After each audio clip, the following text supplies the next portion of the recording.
MQM اور Peoples party ایک دوسرے کے خون کے پیاسے ہیں، ہاں جی، لیکن فیصل واڈا کے اوپر دونوں متفق. یہ کون سی قوت ہے جو ایک کر دیتی بس ہے یہ خون کے پیسوں کو ایک کر دیتی ہے؟ بس جب یہ کولیشن ہوتی ہے تو پھر ایسے ہی فیصلے ہوتے ہیں. آپ کو اس میں پھر بہت ساری چیزیں جو ہے نا وہ اپنا اپنا رول ادا کرتی ہیں. اب دیکھیں نا، آپ پنجاب کے صدر ہیں، کل کو سینٹ کے چیئرمین کے الیکشن ہونی ہے اور پتہ یہ چلے کہ کوئی ایسا شخص آ جائے سامنے سرپرائز کے طور پہ، کاکڑ صاحب کوئی آ جائے، تو اب جو کاکڑ صاحب سرپرائز کیوں ہوں گے؟ وہ مسلم لیگ نون کے لوگ آپ سے پوچھنے آئے ہیں کہ قومی اسمبلی کے سب ان کی کرنا ہے، تو مطلب میں نے کہا کہ چپ کر کے ووٹ دو. بس ایک چپکا کے ووٹ دے دیں. بالکل. تو سر جی پھر ووٹ کو عزت دو، کتنے گیا؟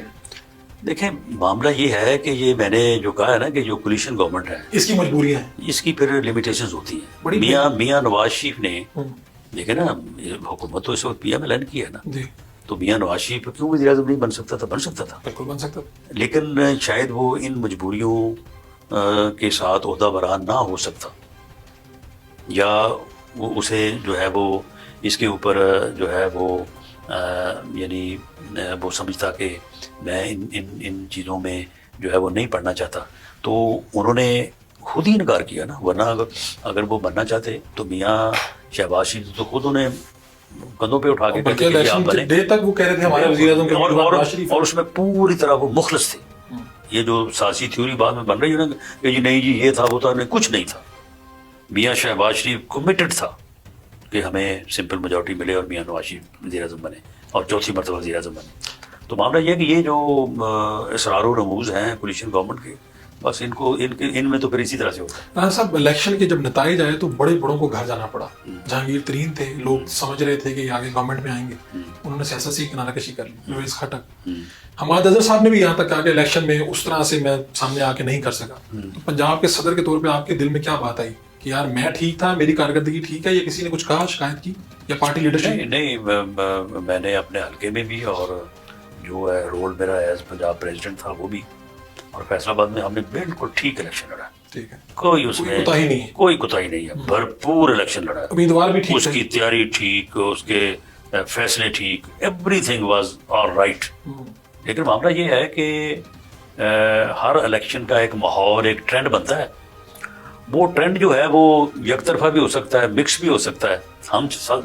ہماری کوشش تو یہ تھی کہ وہ اگر زیادہ نہیں تو کم از کم سمپل میجورٹی کی حد تک ہماری طرف وہ ٹرینڈ، لیکن وہ ٹرینڈ جو ہے وہ سپریٹ رہا ہے اور اسی کا اندیشہ تھا. لوگوں کو جتوایا گیا، لوگوں کو کسی نے جتوا دیا. خواجہ صادر رفیق صاحب کا کہتے ہیں جن کو کال گئی انہوں نے کہا جی میں نہیں جیتنا. آپ کو بھی آفر آئی کہ جتنا جیتے رانا صاحب جتنا جیتے دسو؟ بہرحال یہ وہ چیزیں ہیں کہ جن کو میں سمجھتا ہوں کہ جس چیز کو آپ 2 + 2 4 ثابت نہ کر سکیں اس کو آپ کو نہیں کرنی چاہیے. مجھے نہیں پتا خواجہ صاحب کو کسی نے فون کیا یا نہیں کیا، لیکن معاملہ یہ ہے کہ اگر کسی نے کسی کو جتوایا ہے تو جو ہارا ہے یا جسے غلط ہروایا گیا ہے تو وہ جائے، ٹریبیونل ہے، عدالت ہے. ہمیں بھی تو 18 میں ہروایا گیا تھا نا، تو ہمیں بھی یہ مشورہ دیا جاتا تھا کہ جی آپ آئین اور قانون کے مطابق اپنا راستہ لیں، تو وہ لیں راستہ. اس وقت وہ تھے اپنا جیتنے والوں میں اور ہم ہارنے والوں میں تھے. اب اگر ہم جیتنے والوں میں اور وہ ہارنے والوں میں تو قانون آئین تو ایک ہی ہے، وہ ٹھیک ہے، وہ راستہ اختیار کریں. یہ MQM کے ساتھ بھی مذاکرات ہوتے رہے، تو MQM کے مینڈیٹ کو جلی کون کہتا رہا؟ وہ کچھ دوست ان کے ملے ہیں، وہ آپ کے جو وفود کے ساتھ ملتے تھے تو وہ کہتے ہیں کہ ہمیں وہ عزت نہیں مل رہی تھی اور پھر باہر تک چھوڑنے بھی نہیں آ رہے تھے. نہیں حالات بڑے عجیب. نہیں میرا خیال ہے کہ اس کمیٹی میں موجود ایک فرد نے مجھے کہا کہ بڑے حالات خراب تھے. نہیں ایسا نہیں ہے. جب دیکھیں نا 8 کو الیکشن تھا، جمعرات کو، بیچ میں جمعہ 9 10 کو جو ہے وہ یہاں پہ وہ آئے تھے لاہور میں، آپ کو یاد ہوگا.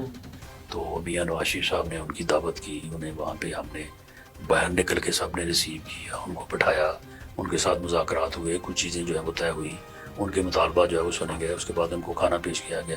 اس کے بعد پھر باقاعدہ ان کو ایئرپورٹ پہ جب ہمارے لوگ چھوڑنے کے لیے گئے تو کہہ رہے ہیں ٹھیک عزت افزائی کی گئی. کوئی ایسی بات نہیں تھی. تو 22 سیٹوں کے ساتھ صرف ایک وزارت؟ نہیں میرا خیال ہے کہ جب ایکسٹینشن ہوگی تو شاید اور وزارتیں دی ایک وزارت ان کو اور دی جائے گی. ایک اور دی جائے گی. مولانا فضل الرحمان ناراض، نہ صدارتی بائیکاٹ بھی کر دیا، انتخابات کا بھی، ہر جگہ پہ بائیکاٹ. میاں صاحب ملنے بھی گئے لیکن کوئی کوشش مارا اور ثابت نہیں ہوئی. ان کا مطالبہ کیا ہے؟ ان کا مطالبہ یہی ہے، وہ الیکشن، وہ کہتے ہیں کہ الیکشن میں دھاندلی ہوئی ہے، وہ کہتے ہیں KPK میں ہوئی ہے، PTI کہتی ہے پنجاب میں ہوئی ہے، نہیں تو مولانا پیپلز پارٹی بھی کہتی ہے پنجاب میں ہوئی ہے، ہم کہتے ہیں سندھ میں ہوئی ہے.